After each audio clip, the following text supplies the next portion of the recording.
बात है। एक छोटे से शहर में एक गरीब परिवार रहता था। उस परिवार में किशोर, उसकी बीवी राधा और 2 बच्चे पलक और राहुल रहते थे। किशोर कोई काम धंधा नहीं करता था और अक्सर शराब पीकर राधा को मारता पीटता था। राधा किशोर के शराब पीने की आदत से बहुत ही परेशान थी, पर वो करती भी तो क्या।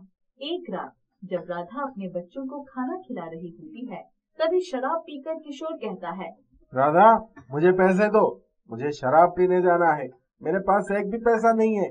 जो थोड़े पैसे बचे थे वो आप सुबह ही ले गए। झूठ मत बोल, समझी? मुझे अभी के अभी पैसे दे। मैंने कहा ना पैसे नहीं है। मुझे तो ये समझ नहीं आ रहा है कि हम कल क्या खाएंगे। कोई दुकान वाला अब हमें उधार भी नहीं देगा, क्योंकि हमने उसके पहले के पैसे भी नहीं दिए। और आप कुछ काम धंधा क्यों नहीं करते? ऐसे कब तक घर चलेगा? मैं जो थोड़ा बहुत लोगों का काम करके पैसे कमाती हूँ, उससे गुजारा हो पाना बहुत मुश्किल है। मैंने पैसे मांगे और तू मास्टरनी की तरह भाषण देने लगी। अगली सुबह जब किशोर बाहर आंगन में बैठा होता है, तो अचानक उसके पेट में बहुत तेज दर्द होता है। राधा, जल्दी आओ, मैं मर जाऊंगा, मेरे पेट में बहुत जोर से दर्द हो रहा है। राधा किशोर के पास जाती है और जल्दी से उसे डॉक्टर के पास ले जाती है। डॉक्टर उसके कुछ टेस्ट करता है। आपके पति की रिपोर्ट आ गई है। दरअसल दारू पीने के कारण किशोर का लिवर खराब हो रहा है, इसीलिए हमें किशोर का जल्द से जल्द इलाज कराना होगा। अब आप बस जल्द से जल्द 5 लाख का इंतजाम करा लीजिए। राधा राहुल को ले आती है और फिर लोगों के घर जाकर काम मांगती है। मैडम जी, अगर मेरे लायक कोई काम हो तो बताओ, मुझे पैसों की सख्त जरूरत है। नहीं नहीं, यहाँ तुम्हारे लायक कोई काम नहीं है। राधा ने एक के बाद एक जाने कितने घरों में जाकर काम मांगी है, पर उसे कहीं काम नहीं मिलता। वो खंडर से दुकान के बाहर आकर बैठ जाती है। अब मैं क्या करूं? भगवान मेरी मदद करो, मुझे अपने पति को हर हाल में बचाना है। राधा उस दुकान के बाहर बहुत देर तक बैठकर रोती रहती है। तभी उसकी नजर दरवाजे पर पड़ती है। अरे, इस दुकान का दरवाजा तो खुला पड़ा है। राधा अंदर जाकर देखती है तो अंदर दुकान बिल्कुल खंडर पड़ी होती है। उसे वहाँ देखकर पता चलता है कि वो एक बड़े चाट मसाले की दुकान है और जाने कब से बंद पड़ी है। राधा इधर उधर देख ही रही होती है और पीछे से एक अजीब सी आवाज आती है। किसकी हिम्मत हुई यहाँ आने की? कौन है वहाँ? राधा इतना बोलती है कि चुड़ैल उसके सामने आ खड़ी होती है। तेरी मौत आई है जो तू मेरी दुकान में चली आई। मुझे जाने दो, मुझे मत मारो। तुझे ना मारूं? तूने मेरी दुकान में घुसने की हिम्मत की है, तुझे मारना तो पड़ेगा ही। चुड़ैल राधा का गला पकड़ लेती है और वो उसे मारने लगती है। मुझे छोड़ दो, तुम जो बोलोगी मैं वही करूंगी। बस मुझे छोड़ दो। मेरे 2 बच्चे हैं, वो मेरा इंतजार कर रहे होंगे। मेरे सिवा कोई नहीं है। पति की भी बहुत तबीयत खराब है, जिसके इलाज के लिए मुझे बहुत सारे पैसे चाहिए। मैं तो काम ढूंढने निकली थी और थक हार कर यहाँ बाहर आकर बैठ गई। ये दरवाजा खुला था तो अंदर आ गई। तू सच बोल रही है? मैं झूठ बोलूं तो बेशक आप मुझे मार देना। राधा की दुख भरी कहानी सुनकर चुड़ैल को उस पर दया आ जाती है। बता, मैं तेरी क्या मदद करूं? आप मेरी मदद करोगी? हाँ, मैं तेरी मदद करना चाहती हूँ। क्या मैं आपके लिए इस दुकान का इस्तेमाल कर सकती हूँ? यहाँ सब सामान भी है, मैं इसकी साफ सफाई कर दूंगी।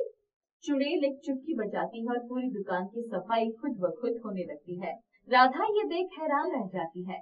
चुड़ैल दोबारा चुटकी बजाती है और वहाँ एक साइड गैस चूल्हा, बड़ी सी कढ़ाई, बाकी बर्तन और खाने का खूब सारा सामान आ जाता है। ये मैं सपना तो नहीं देख रही? बहुत स्वादिष्ट चाट मसाला बनाना आता है। तो दुकान पर बैठ और मैं अंदर बैठकर पहले मसाला बनाती हूँ, फिर स्वादिष्ट चाट मसाला बनाकर तुझे देती हूँ। दुकान पहले मेरे पति की ही थी। मैं दुकान पर बैठकर मसाला बनाया करती थी, पर एक दिन पूरी शादी के चक्कर में मुझे खौलती कढ़ाई में धक्का दे दिया और मैं मर गई। उसके बाद मैं एक चुड़ैल बन गई और मैंने अपने पति से अपनी मौत का बदला ले लिया। उनकी इस दुकान को चलने नहीं दिया और मैंने उसको इतना डराया कि उसे यहाँ से भागना पड़ा। ये तो बहुत ही बुरा हुआ तुम्हारे साथ। उसके बाद चुड़ैल कढ़ाई में खूब सारा तेल डालती है। एक तरफ वो आलू का ढेर लगाती है और क्या फटाफट मसाला बनाती है कि राधा की आंखें फटी की फटी रह जाती है। अरे बाप रे, तुमने तो कमाल कर दिया। भूलो मत, मैं चुड़ैल हूँ और मुझ में कई जादुई शक्तियाँ हैं। चलो अब जल्दी से ये चाट मसाला दुकान में रखो और बेचना शुरू कर दो। आज तुम लोगों को मुफ्त चाट मसाला खिलाओ और फिर जब लोग मेरे हाथ के चाट मसाले का स्वाद एक बार चख लेंगे तो दोबारा जरूर खाएंगे और फिर कल से तुम सस्ते दामों में बेचना। फिर सब तुमसे ही चाट मसाला लेने आएंगे। बस फिर क्या, राधा जल्दी से पूरी दुकान चाट मसालों से भर देती है और बाहर एक बोर्ड लगा देती है जिस पर लिखा होता है, आज चाट मसाला बिल्कुल मुफ्त है और कल से सिर्फ 2 रुपए का एक प्लेट। लोग आते जाते राधा की दुकान में चाट मसाला बेचते देखते हैं। एक बार जो आदमी चाट मसाला खाता है तो वो खाता ही रह जाता है। उसके बाद बोर्ड देखकर वहाँ लोगों की भीड़ इकट्ठी हो जाती है। आप सभी एक एक करके आइए, सबको चाट मसाला मिलेगा, चिंता मत कीजिए। कुछ ही देर में सारे चाट मसाले खत्म हो जाते हैं। राधा फिर से अंदर चुड़ैल के पास जाती है और उसे और ज्यादा चाट मसाला लेकर आती है। इधर चुड़ैल भी फटाफट मसाला और उसको चाट मसाला बनाकर तैयार रखती है। पूरा दिन दुकान के आगे लोगों की भीड़ लगी रहती है। बस फिर शाम हो जाती है। अब मुझे अपने बच्चों के पास जाना होगा, वो मेरा इंतजार कर रहे होंगे। ठीक है, ये कुछ चाट मसाला घर ले जाओ, तुम और बच्चे खा लेना। उसके बाद राधा चाट मसाला लेकर अपने घर चली जाती है। तो सुबह से कहाँ गई थी और ये चाट मसाला कहाँ से ले आई? तेरे पास तो पैसे नहीं थे, सच सच बता, कहाँ गई थी? राधा बात को ये वहाँ घुमा देती है और किशोर को सच नहीं बताती, इसलिए किशोर राधा को खूब मारता है। बस रोज राधा जल्दी उठकर दुकान खोल लेती, फिर चुड़ैल खूब सारी चाट मसाला बनाती और राधा उनको सस्ते दाम पर बेचते। पर सस्ते और स्वादिष्ट चाट मसाला खाने के लिए हमेशा दुकान के सामने लोगों की भीड़ रहती थी। धीरे धीरे करके राधा खूब सारे पैसे इकट्ठे कर लेती है। एक दिन किशोर राधा से बोलता है, कैसी बेशर्म औरत है तू, जो रोज सुबह गायब हो जाती है और रात को घर लौटती है। किशोर राधा को उस दिन भी बहुत मारता है, पर राधा फिर भी किशोर को कुछ नहीं बताती। किशोर को हमेशा लगता है कि राधा गलत है और उसे आए दिन गालियां देता, मारता पीटता था। एक दिन किशोर चुपके से राधा के पीछे पीछे जाता है और राधा को चाट मसाला बेचते देख लेता है। दुकान के बाहर इतनी भीड़ देखकर किशोर हैरान रह जाता है। फिर किशोर अंदर दुकान में घुस जाता है तो वहाँ एक चुड़ैल को चाट मसाला बनाते देख कांपने लगता है। अरे बाप रे, बचाओ, चुड़ैल चुड़ैल! तो तू ही है वो पियक्कड़ किशोर जिसकी वजह से बेचारी पूरा दिन इतनी मेहनत कर रही है। तुम मुझे और राधा को जानती हो? हाँ, मैं तुझे जानती हूँ। मुझे राधा ने तेरे बारे में बताया कि उसे तेरे इलाज के लिए पैसों की जरूरत है और इसलिए मैं उसकी मदद कर रही हूँ। फिर चुड़ैल उसे सारी बातें बताती है कि कैसे राधा उसकी दुकान के बाहर रो रही थी। किशोर को जैसे ही सारी बात पता चलती है उसे बहुत दुख हुआ और अपने पर शर्म भी आने लगती है। मैंने हमेशा उसे शक किया और उसे बहुत मारा। वो तो मेरे लिए पैसे जमा कर रही थी। मुझे अपनी गलती का एहसास हो गया है। अब से हम मिलकर इस दुकान को चलाएंगे। ये तो बहुत अच्छी बात है। उस दिन से किशोर को राधा की अहमियत पता चलती है और वो दोनों मिलकर इतना पैसे जोड़ लेते हैं जिससे किशोर का इलाज हो जाता है और वो ठीक हो जाता है। उसके बाद वो चारों खुशी खुशी रहने लगते हैं। जगत नाम का एक आदमी अकेले रहता था। इस दुनिया में उसका कोई नहीं था। वह खुद ही खाना बनाता और अकेले ही बैठकर खाता। क्या भगवान, दुनिया में इतने लोग हैं मगर आपने मुझे एक भी लोग नहीं दिया जिसे मैं अपना कह सकूं। अब क्या आपसे शिकायत करूं? अब तो जो करना था आपने कर ही दिया। इतना कहकर जगत चुपचाप खाना खाकर उठ जाता है। चलो रे बाबा, अब काम पर निकला जाए, तभी तो 2 वक्त का भोजन भी मिल पाएगा। जगत अपनी साइकिल पर चादर रखकर घूम घूम कर चादर बेचा करता था। चादर ले लो, रंग बिरंगे बच्चों बूढ़ों सबको पसंद आए ऐसे चादर ले लो। कुछ लोग जगत को रोककर उससे चादर खरीदते थे। वाह, आज खाने का इंतजाम तो हो ही गया। चलो ऊपर वाले, जितना निर्दयी मैं आपको समझता हूँ, आप उतने निर्दयी नहीं हो। दिन भर चिलचिलाती धूप में चादर बेच बेच कर जगत बहुत थक जाता है। उसे बहुत पसीना भी आ रहा था। ओह, आज तो बहुत ज्यादा ही गर्मी है। एक काम करता हूँ, थोड़ी देर आराम कर लेता हूँ, फिर चादर बेचने चलता हूँ। जगत को भूख भी बहुत जोरों की लगी थी। इधर कुछ खाने का सामान दिख रहा है, अब क्या करूँ, कुछ खा लूँ। जगत को एक छोटा सा ढाबा दिखाई देता है। जगत उस ढाबे के अंदर जाता है। अरे भाई, कुछ खिलाओ बढ़िया सा, बहुत भूख लगी है। आज ढाबा खोलने में बहुत देरी हो गई है, अभी अभी ढाबा खोला है, खाना बनने में थोड़ा समय लगेगा, आप कुछ घंटों बाद आइए। अरे लगता है आज का दिन ही खराब है, यहाँ भी कुछ खाने को नहीं है। जगत गुस्सा होकर ढाबे से बाहर आ जाता है। क्या किस्मत है मेरी, वाह। चलो अब वापस चादर बेचने ही निकलता हूँ, लगता है आज खाना मिल नहीं पाएगा। जगत वापस अपनी साइकिल उठाता है और उसी धूप में चादर बेचने निकल जाता है। एक आदमी जगत को रोकता है। ओ चादर वाले भैया, जरा रुकिए तो। जी बोलिए। मेरी माँ कह रही थी उसे नई चादर चाहिए। एक काम कीजिए, आप मेरे साथ मेरे घर चलिए, मेरी माँ अपनी पसंद का इसमें से कोई चादर ले लेगी। जी क्यों नहीं, आप आगे चलिए, मैं आता हूँ आपके पीछे पीछे। जगत उस आदमी के साथ उसके घर आता है। माताजी, सभी बहुत अच्छे चादर हैं, एक भी बेकार माल नहीं है, आप देख लीजिए।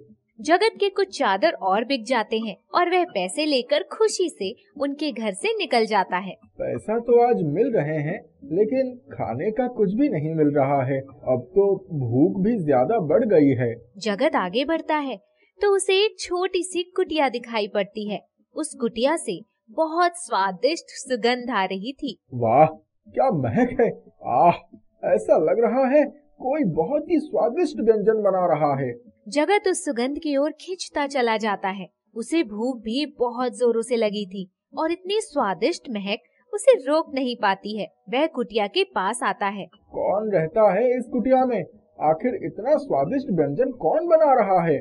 जगत वहीं खड़े होकर उस सुगंध का आनंद लेने लगता है। तभी थोड़ी देर के बाद एक बुढ़िया उस कुटिया का दरवाजा खोलती है। कौन आया है? क्या मेरा बेटा मोहन आया है? आ बेटे, देख तेरी पसंद की खीर बनाई है।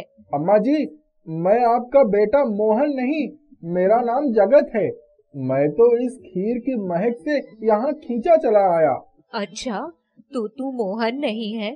चल कोई बात नहीं, तू भी तो मेरे बेटे जैसा है। आ अंदर आकर बैठ, अभी तुझे खीर परोस देती हूँ। जगत कुटिया के अंदर जाता है तो देखता है कुटिया में चारों तरफ लड़कों के कपड़े पड़े हैं। चलो बेटा, जल्दी से हाथ मुंह धोकर बैठ जाओ, तभी खीर दूंगी, वरना नहीं देने वाली।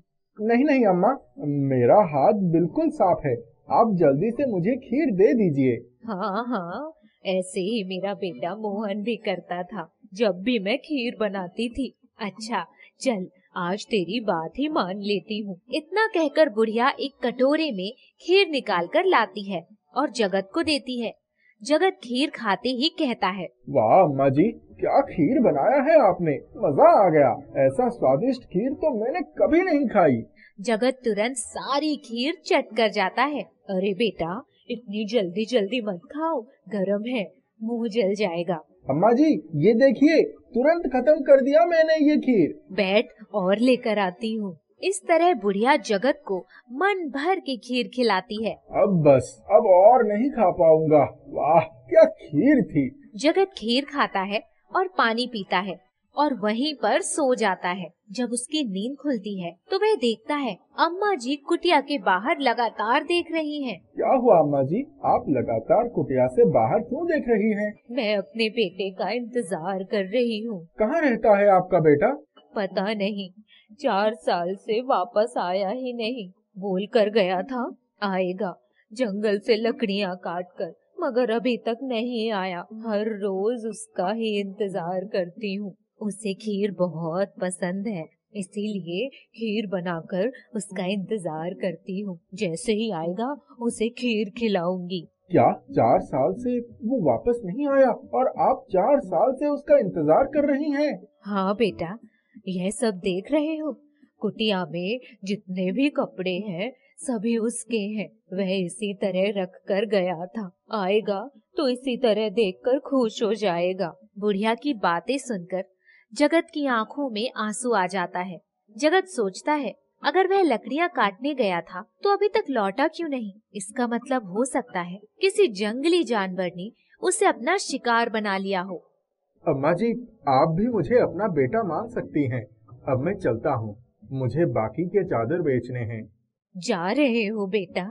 रुको जरा, मैं तुम्हें थोड़ी खीर दे देती हूँ, घर लेते जाना और खा लेना। जगत खीर ले लेता है। ये लीजिए अम्मा जी, ये चादर आप रख लीजिए मेरी ओर से। जगत घर आ जाता है और थोड़ा आराम करके रात का भोजन बनाने में लग जाता है। खीर भी खाना के साथ निकाल कर बैठता है। थोड़ा खीर खाता है, वैसे ही सामने पड़ा खाना बढ़ जाता है और डब्बे में से खीर भी नहीं खत्म होती। जगत के सामने ढेर सारा खाना आ जाता है। वह सभी को खाना शुरू कर देता है और खीर निकाल कर खाता है, लेकिन खीर खत्म ही नहीं होती। अरे ये तो कोई जादुई खीर लगता है। खीर खाते ही इतने खाने आ गए और खीर भी नहीं खत्म हो रहा है। ये तो चमत्कार हो गया। जगत पेट भर खाना खाता है। ये जरूर अम्मा जी का कमाल है, मुझे उनसे वापस मिलना ही पड़ेगा। अगले दिन जगत अम्मा जी की कुटिया के पास जाता है। अम्मा जी, मुझे खीर इतना स्वादिष्ट लगा कि आपने मुझे जादुई खीर दे दिया। आपका बहुत बहुत धन्यवाद। मैं पैसे तो कमा लूंगा और खाना भी अलग अलग तरह की खरीद कर खा लूंगा, लेकिन मेरी जिंदगी में मुझे प्यार करे ऐसे लोग की बहुत कमी है। क्या आप मेरे साथ मेरे घर पर रहेंगी? आपका बेटा तो नहीं आया, आप मुझे ही अपना बेटा समझकर मेरे साथ रह लीजिए। यह सुनकर उस बुढ़िया की आंखों में आंसू आ जाता है। ठीक है बेटा, मैं तुम्हारे साथ जरूर चलूंगी। जगत उसे लेकर अपने घर आ जाता है। बेटा, जब भी तुम्हें कुछ चाहिए होगा मुझसे मांगना, मैं जरूर तुम्हें वो चीज ला कर दूंगी। मगर अम्मा जी, आप ये सब कैसे कर लेती हैं? बेटा, मेरे पास कई प्रकार की जादुई शक्तियाँ हैं, वह उसी का परिणाम है। जगत अम्मा जी को प्रणाम करता है और दोनों खुशी खुशी साथ रहने लगते हैं। एक शहर में हीरा नाम का लड़का एक मिठाई की दुकान पर काम करता था। दुकान का मालिक संजय हीरा पर बहुत विश्वास करता था और उसने दुकान का सारा काम हीरा को सौंप रखा था।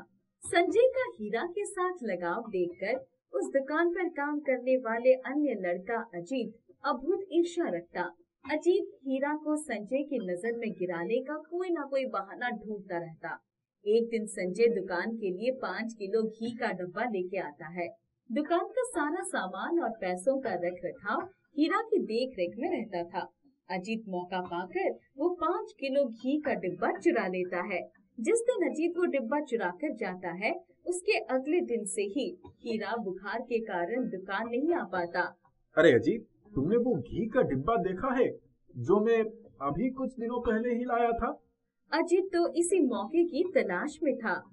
जी मालिक, वो तो हीरा अपने साथ ले गया। जिस दिन से वो डिब्बा लेकर गया है उसी दिन से वो छुट्टी पर है। लेकिन हीरा उस डिब्बे का क्या करेगा? दुकान का सारा सामान तो उसी की देखरेख में रहता है।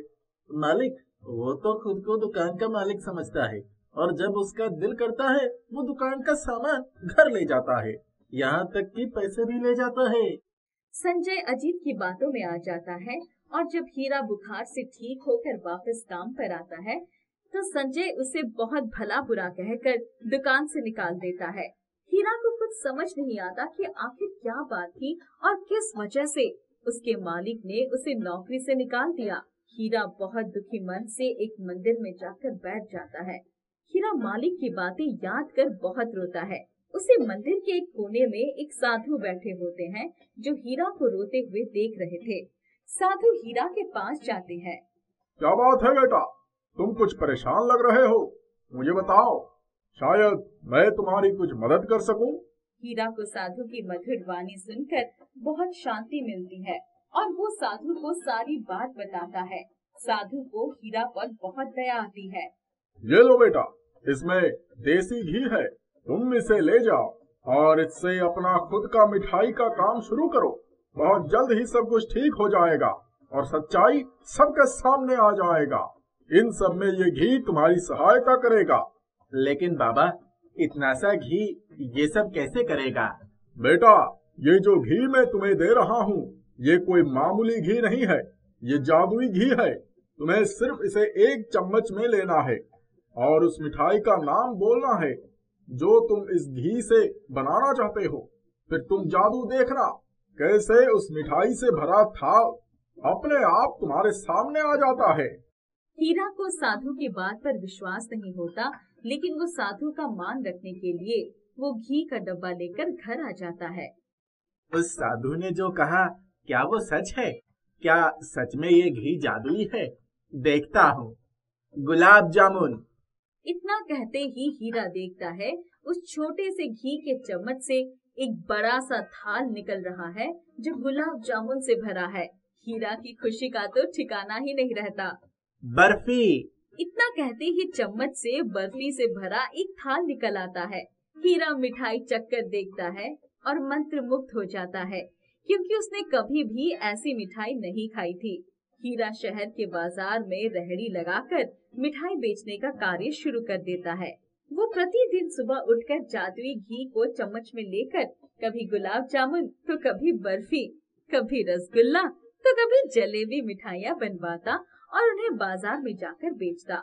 हीरा की मिठाई बाजार में खूब बिकती। उसकी मिठाई की महक पूरे बाजार में फैल जाती है और लोग उसे खूब सारी मिठाइयाँ खरीदते हैं। धीरे धीरे हीरा का काम खूब चलने लगा, जिससे उसे अच्छी कमाई होती। जल्द ही हीरा ने पैसे जोड़कर एक दुकान खरीद ली। वो दुकान उस दुकान के बगल में ही थी जहाँ वो नौकरी करता था। हीरा वो जादुई देसी घी अपनी दुकान में ही छिपा कर रख देता है।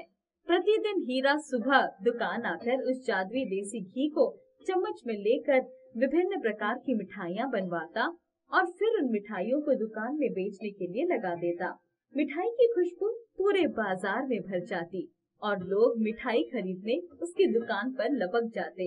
हीरा की दुकान के कारण संजय की दुकान में ग्राहकों की कमी होने लगी। जहाँ हीरा की दुकान ग्राहकों से भरी रहती, वहाँ संजय की दुकान पर इक्का दुक्का ही कोई ग्राहक आता। इस बात से संजय को हीरा से बहुत ही ईर्ष्या होने लगी। हीरा की दुकान पर अब सिर्फ मिठाई ही नहीं, बल्कि विभिन्न व्यंजन जैसे समोसे, कचौड़ी, पकोड़े आदि भी मिलते। एक दिन अजीत हीरा को घी की सहायता से मिठाई बनवाते देख लेता है और वो ये बात जाकर संजय को बताता है। मालिक, मालिक, मुझे पता चल गया, मुझे पता चल गया। अरे अरे, सांस तो ले ले। क्या पता चल गया तुझे जो इतनी तेजी से भागता हुआ आ रहा है? मालिक, मुझे पता चल गया कि आखिर उस हीरे के पास ऐसा क्या जादू आ गया जो उसकी दुकान पर हमेशा ग्राहकों की भीड़ रहती है और हमारी दुकान खाली पड़ी रहती है। अजीत संजय को सारी बात बताता है। अच्छा, तो ये बात है। अब तो वो घी में लेकर ही रहूंगा। संजय अजीत के साथ मिलकर उस घी को चुराने की तरकीब निकालता है और मौका पाकर वो घी का डिब्बा हीरे की दुकान से चुराकर अपनी दुकान पर ले आता है। जलेबी। संजय के इतने कहते ही वो जलेबी से भरा, जिसकी महक पूरी दुकान और दुकान के आसपास फैल जाती है। संजय इस प्रकार घी की सहायता से गुलाब जामुन, बर्फी, पेड़ा, समोसे, कचौड़ी आदि चीजें भी बनवाता है। संजय की दुकान इन सब चीजों की महक से भर जाती है और आसपास भी इन चीजों की खुशबू फैल जाती है। संजय की दुकान पर भी ग्राहकों की भीड़ लगने लगती है और लोग उससे मिठाई, समोसा, कचौड़ी आदि चीजें लेके जाने लगे। अब संजय को हीरा को नीचे दिखाने का मौका मिल गया, लेकिन उसकी चोरी की ये दुकान ज्यादा देर न चली। अब भाई साहब, ये ले जाइए आपकी जलेबी। आप ही खाइए ये नमकीन जलेबी चटनी के साथ। मुझे तो मेरे पैसे वापस चाहिए। अरे ये लो भाई, तुम्हारा समोसा और मेरे पैसे वापस करो। क्या कभी समोसा नहीं खाया तुमने? समोसे में नमक की जगह चीनी भर दी गई है। अरे चीनी वाला समोसा, नमक वाली जलेबी, ये आप लोग क्या कह रहे हैं? अरे भाई, अगर तुम्हें हमारी बात पर विश्वास ना हो रही है तो खुद ही चक्कर देख लो। संजय जैसे ही जलेबी और समोसा चखता है वो वैसे ही निकलते हैं जैसे ग्राहक बता रहे थे। नमक वाली जलेबी और चीनी वाला समोसा। धीरे धीरे और भी ग्राहक जो संजय के सामान लेकर गए थे उसे सामान वापस देकर पैसे लेने आ जाते हैं। संजय को अपनी गलती पर बहुत पछतावा होता है। वो घी का डिब्बा लेकर तुरंत ही हीरा के पास वापस जाता है और उसे अपनी क्रिया की माफी मांगता है। इधर अजित को भी हीरा की नेक दिली देखकर अपने बर्ताव के लिए पछतावा होता है। वो हीरा और संजय को सारी असलियत बता देता है कि कैसे उसने घी का डब्बा चुराकर हीरा पर इल्जाम लगा दिया था। उन लोगों के पछतावा के आंसू देखकर हीरा उन्हें माफ कर देता है। अब हीरा अपने जादुई देसी घी से बनी कुछ मिठाइयाँ संजय की दुकान पर भी बेचने लगता है, जिससे संजय की दुकान पर भी ग्राहक आने लगते हैं और दोनों की दुकान अच्छी चलने लगती है। अजित दोनों दुकानों की देखभाल का काम किया करने लगता है।